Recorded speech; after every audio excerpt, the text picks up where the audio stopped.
어깨나 무릎이 아파서 뼈주사라고 부르는 주사를 맞으신 분들이 많으시죠. 주사를 맞은 지 2개월이나 3개월쯤 지나셨나요? 통증이 줄었다고 해서 우리 몸의 시스템까지 다 회복된 건 아닐 수 있습니다. 스테로이드가 들어간 주사라면 사람에 따라서는 호르몬 조절 시스템인 HPA축이 한동안 흔들려 있는 경우가 있거든요. 실제로 약물이 몸에서 움직이고 작용하는 모습은 우리가 생각하는 것보다 훨씬 더 복잡할 때가 많습니다.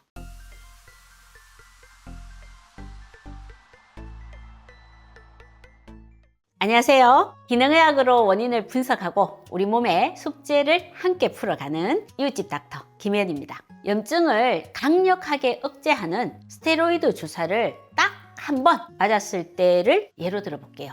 혈액 속의 약물 농도는 24시간 안에 최고치에 도달하지만 일부 스테로이드는 지용성이 있어서 지방 조직이랑 관절 주머니에 약물이 저장됐다가 아주 천천히 흘러나오면서 영향을 줄 수가 있습니다. 스트레스 대응 시스템인 HPA축이 주사를 맞고 시간이 꽤 지난 뒤에도 개인에 따라서는 회복이 더딘 경우가 있어요. 정형외과적으로는 통증을 빠르게 잡는 게 우선이고 그 목적으로 스테로이드는 정말 강력하거든요. 다만 통증 조절의 관점에서 말하는 약효기간과 호르몬의 시스템이 원래 밸런스로 돌아오게 하는 회복기간, 시간의 기준이 서로 다를 수 있다는 거예요. 당장 급한 통증을 잡는 데는 최적화되어 있지만 그것 때문에 호르몬의 시스템이 뒤늦게 억눌리는 반응이 생길 수도 있다라는 것을 아는 것이 중요합니다.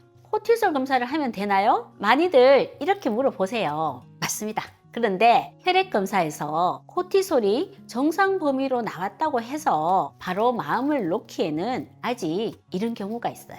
왜냐하면 혈액의 코티솔은 보통 가만히 있을 때 기초 상태에 대한 검사 결과치인 거거든요. 문제는 우리 몸이 진짜 코티솔이 필요한 순간, 사고, 수술, 고열, 심한 감염과 같은 큰 스트레스 상황에서 코티솔을 필요한 만큼 충분히 끌어올릴 예비능이 떨어져 있을 수 있다는 점입니다. 일상에서는 애매하게 지나가다가 큰 스트레스가 왔을 때 갑자기 확 무너지는 경우가 생기는 이유예요. 현실적인 문제 하나 더 말씀드릴게요. 스테로이드는 염증을 가라앉히는 효과가 강한 만큼 조직의 회복 과정에 관여하는 신호도 같이 흔들릴 수가 있습니다. 어깨처럼 힘줄이 중요한 부위에서는 주사를 맞은 뒤 통증이 줄어도 힘줄 조직이 약해지는 방향으로 갈 수 있다라는 보고들이 있습니다. 통증이 줄었다고 과신하지 말고 힘줄은 더 조심해서 관리해야 한다.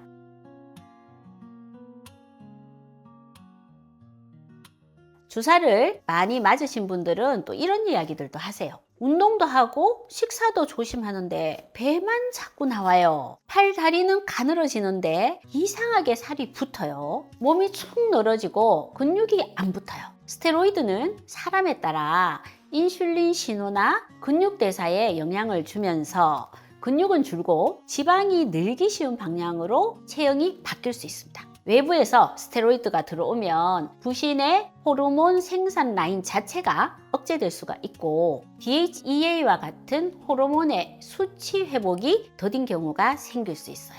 코티솔이랑 DHEA의 비율이 깨지다 보니 우리 몸은 급하게 에너지를 쓰기 위해서 제 쌀을 깎아먹는 이화작용, 내 몸을 스스로 분해하는 상태로 바뀌게 됩니다. 근육이 사라지는 것도 억울한데 체지방이 오히려 더 늘어납니다. 스테로이드는 사람에 따라서 근육에서 인슐린의 신호가 둔해지면서 근육이 포도당을 잘 못 받아들이는 상태로 갈 수가 있어요. 그러면 피 속에서는 에너지원이 있는데 정작 근육에서는 에너지가 부족한 것처럼 느껴져서 몸이 단백질을 분해하는 쪽으로 기울 수가 있고요. 동시에 혈당과 인슐린의 부담이 커질 수가 있습니다. 그럼 쓰이지 못한 에너지는 어디로 갈까요? 혈당, 인슐린의 부담이 커지면 몸은 그 에너지를 지방으로 저장하는 쪽으로 기울 수가 있고 그 결과 복부형 비만의 체형 변화가 나타날 수 있습니다.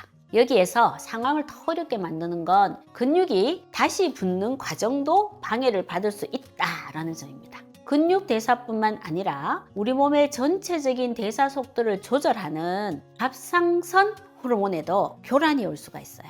간과 신장에서 일을 안 하는 갑상선 호르몬인 T4를 실제로 일을 하는 활성형 T3로 바꿔주는 효소가 열심히 일을 해야 하는데, 사람에 따라서 스테로이드의 노출이 길어지면 T4가 T3로 전환되는 과정이 둔해질 수가 있고, 일부에서는 리버스 T3가 상대적으로 늘어나는 패턴을 보이기도 합니다. 이미 불량품이 세포 안의 자리를 다 차지하고 있으니까 피 속에 아무리 정상 호르몬이 많아도 정작 세포 안으로는 신호가 전달되지 않는 상황이 벌어지는 거죠.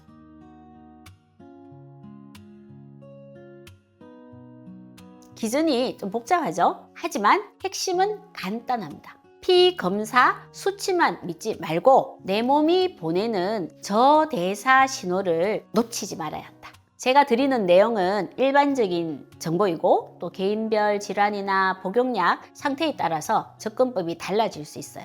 증상이 지속되거나 큰 수술, 사고를 앞두거나 극심한 피로, 어지러움, 저혈압 같은 증상이 있다면 반드시 의료진과 상의하셔야 합니다. 가장 먼저 해야 할 일은 내가 위험군인지 아닌지 이것부터 가려내는 겁니다. 최근 몇 달 사이에 주사를 반복적으로 맞으셨거나 먹는 약이나 연고, 흡입제와 같은 다른 형태의 스테로이드도 같이 쓰고 계신다면 주의가 필요합니다. 주사를 맞고 나서 유난히 극심한 피로가 몰려오거나 혈압이 뚝 떨어지는 느낌 혹은 쉽게 탈진하는 증상이 나타났다면 우리 몸이 보내는 신호일 수 있고요. 마지막으로 당장 큰 수술이나 치과 임플란트 혹은 심한 감염처럼 몸이 받아내야 할 큰 스트레스를 앞두고 계신 분들도 잘 살펴보셔야 합니다. 두 번째로 기능의학적으로 봤을 때 우리 몸의 HPA축을 흔드는 가장 큰 요인은 리듬입니다. 수면이랑 혈당 그리고 카페인이랑 스트레스 이 네 가지의 리듬이 깨질 때 문제가 생기거든요.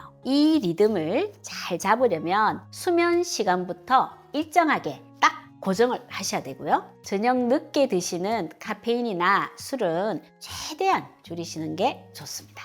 아침은 그냥 대충 때우지 마시고 단백질과 식이섬유 위주로 챙겨 드셔서 혈당을 안정시켜 주셔야 합니다.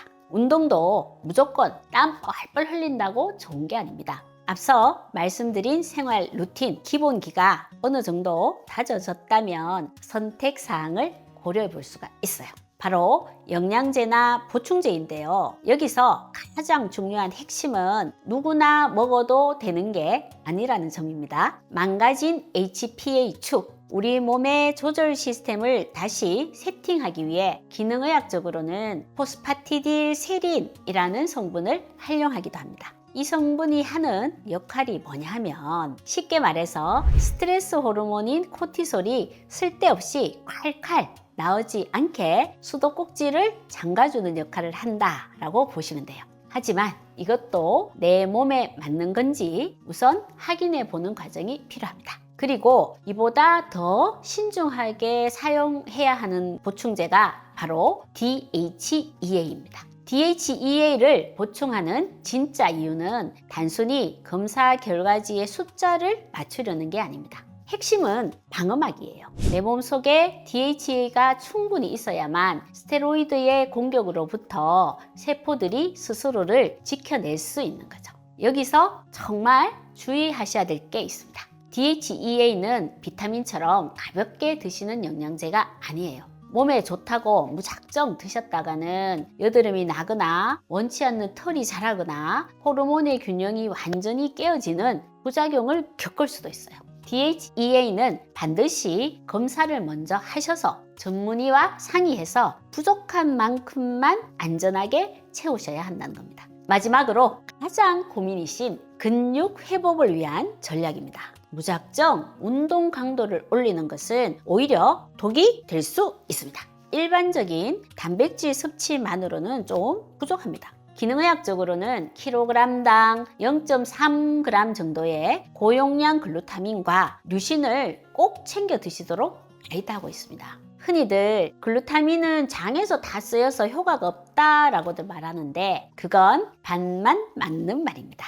양을 적게 먹으면 장세포가 에너지원으로 모두 소모해버리거든요. 그래서 체중당 0.3g이라는 고용량을 드셔야 합니다. 여기에서 류신을 같이 드시면 더 좋습니다. 유신 농도가 2g 이상 되면 단백질 합성을 유도하고 근육이 쪼그라드는 과정을 막아주는 역할을 톡톡히 합니다. 정리하겠습니다. 스테로이드는 강력한 염증 치료제이고 당장 통증을 줄이는데 정말 큰 도움을 줍니다. 하지만 사람에 따라서 반복 누적 노출이 있을 때는 통증이 줄어든 뒤에도 호르몬 리듬, 근육 대사, 힘줄 회복과 같은 시스템의 회복이 늦을 수 있습니다. 맞았냐 안 맞았냐가 아니라 맞았다면 이제 무엇을 체크하고 어떻게 회복 루틴을 설계할 거냐입니다. 진정한 치유를 위해서 내 몸의 주체는 내가 되어야 하니까요.